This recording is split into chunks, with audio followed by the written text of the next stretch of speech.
So what does the Conservative Party make of the speech? What promises are keepers and what's missing? Joining me now, the interim leader of the official opposition, Rona Ambrose, just two seats down there from Mr. LeBlanc. Good to see you. Good to see you too. Okay, so you highlighted some things that were missing. We'll get to those. What was there anything in there that you found? Hey, this is going to work well. You know, even just the committee work, the fact that the government wants everybody to work collaboratively. Anything that was good for you?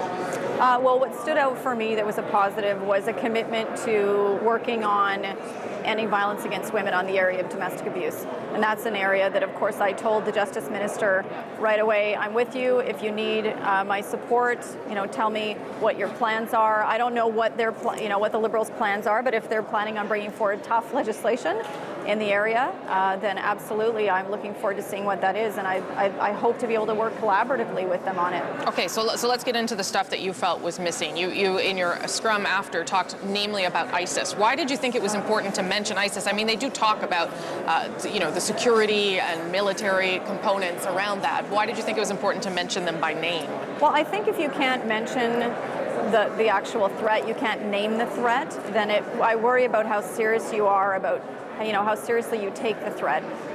And I think it's just another reflection of this government's desire to not be as resolute in the fight against ISIS as we are seeing our coalition partners be. While we are seeing a lot of countries around the world step up and enhance and expand their role, we saw the UK just do that recently, Germany just yesterday. We are, of course, seen to be retreating when we're bringing our Air Force back in the middle of what is an expanded role for a lot of our coalition Is that really partners. fair to say it looks like we're retreating? Because we don't really know what it's going to look like. I mean, I'll give you that, but they are going to increase it in some way. What the Prime Minister says is that they're talking to allies about what that'll look like. So I'm not sure retreat is the best word, but you seem to think it is.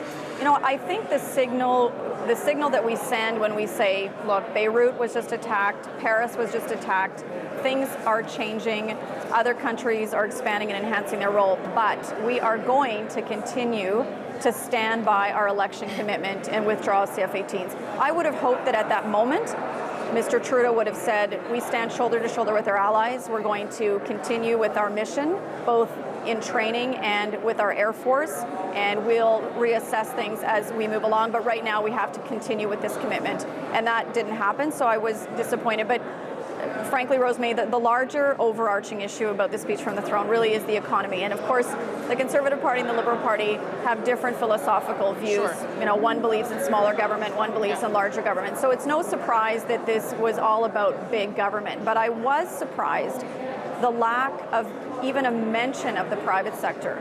No mention of a commitment to the Trans-Pacific Partnership trade deal, which is that's quite a signal to send to industry and to the private sector after all the work that's been done by many sectors across the country to negotiate that deal for Canada. So I'm curious to see what's going to happen with the Trade-Pacific Partnership deal. Are we in? Are we out?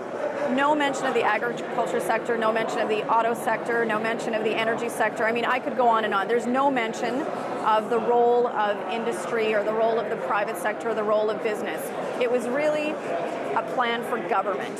You know, so it's about big government, and when I think of big government, I think big deficits, and then I know what comes after that, which is higher taxes. So it's a blueprint for more government, and at this time, I think we need a blueprint for the economy, and so, you know, that is obviously something of great concern to us. Okay, well, part of their plan for the economy, though, will start next week, where they're going to try and shift money from what they call the richest of Canadians to the middle-class Canadians.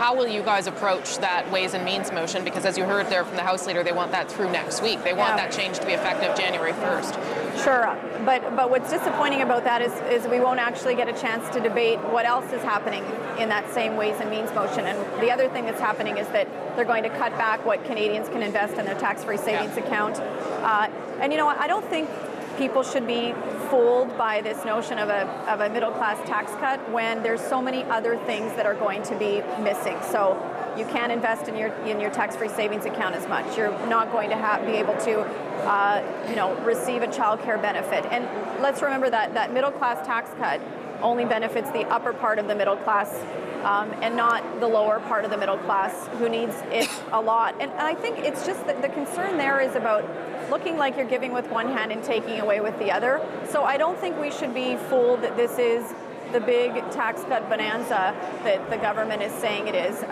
This is not enough to spur on the economy. This is not enough to deal with the 60,000 job losses in Alberta. We need an economic plan. Let me leave it on this one. What do you think it's going to sound like in there? What is going to be your approach on Monday? I know you're trying to set a different tone, and there's lots of talk about that, but clearly, from the way you're talking now, you plan to be tough as well. So what's the approach? Yeah. The approach is respectful of the government, but respectful of taxpayers. I mean, our job as opposition is to be the check and balance of government expenditures. I mean, that's a big part of what this is about. This plan is about a lot of spending and larger government. We are going to be a check and balance on that on behalf of the taxpayer, and make sure that as these programs roll out, not only are they spending appropriately, but perhaps they might actually stop and think that maybe they shouldn't be spending this much at this time if we're looking at a weaker economy going forward. So we're going to be that check and balance for taxpayers, and we're proud to do that. Okay, good. Well, that'll make things interesting. Thank you. That's Rona Ambrose, the interim Conservative leader.